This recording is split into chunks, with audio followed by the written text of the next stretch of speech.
Hello friends. 10 मार्च को Nifty 50 approx 24,261 पे close हुआ।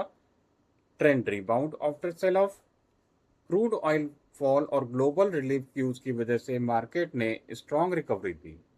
सेंसेक्स अप्रॉक्स 78,205 पे क्लोज हुआ। Trend bullish bounce. सेंसेक्स ने अप्रॉक्स 640 प्लस पॉइंट्स का जंप दिया। बैंकिंग एंड लार्ज कैप्स में बाइंग देखी गई। बैंक निफ्टी अप्रॉक्स 56,950 पे क्लोज हुआ। Trend recovery mode. Bank stocks में बाइंग इंटरेस्ट के साथ बैंक निफ्टी ने बाउंस शो किया।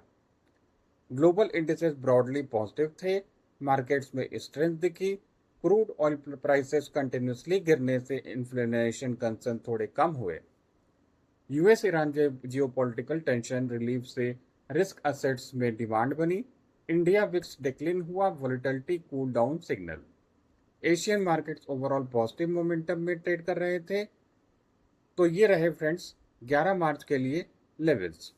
Nifty 50 immediate resistance 24,400, major resistance 24,650, immediate support 24,100, major support 23,850। अगर 24,450 के ऊपर ब्रेकडाउन और सस्टेन तो कॉल, और 24,100 के नीचे ब्रेकडाउन और सस्टेन तो put. Bank Nifty immediate resistance 57,000, major resistance 57,500, immediate support 56,200, major support 55,500। अगर 57,000 के ऊपर ब्रेकआउट और सस्टेन तो कॉल, और 56,200 के नीचे ब्रेकडाउन और सस्टेन तो put. Sensex immediate resistance 78,700, major resistance 69,300, immediate support 77,700, major support 76,900। अगर 78,700 के ऊपर ब्रेकआउट और सस्टेन तो कॉल, और 77,700 के नीचे ब्रेकडाउन और सस्टेन तो put. Immediate levels intraday scalping के लिए best.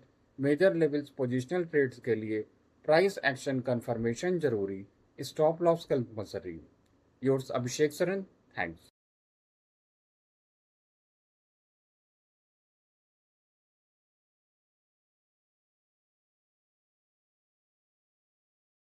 The information provided in this video post is for educational purposes only and should not be considered as financial or investment advice. I am not a SEBI registered investment advisor. Trading in Nifty, Bank Nifty, and any index derivatives or other market instruments involves market risk. Past performance does not guarantee future results. Any loss incurred by viewers while trading based on this content shall be solely their responsibility. I shall not be held liable for any financial loss. Thanks.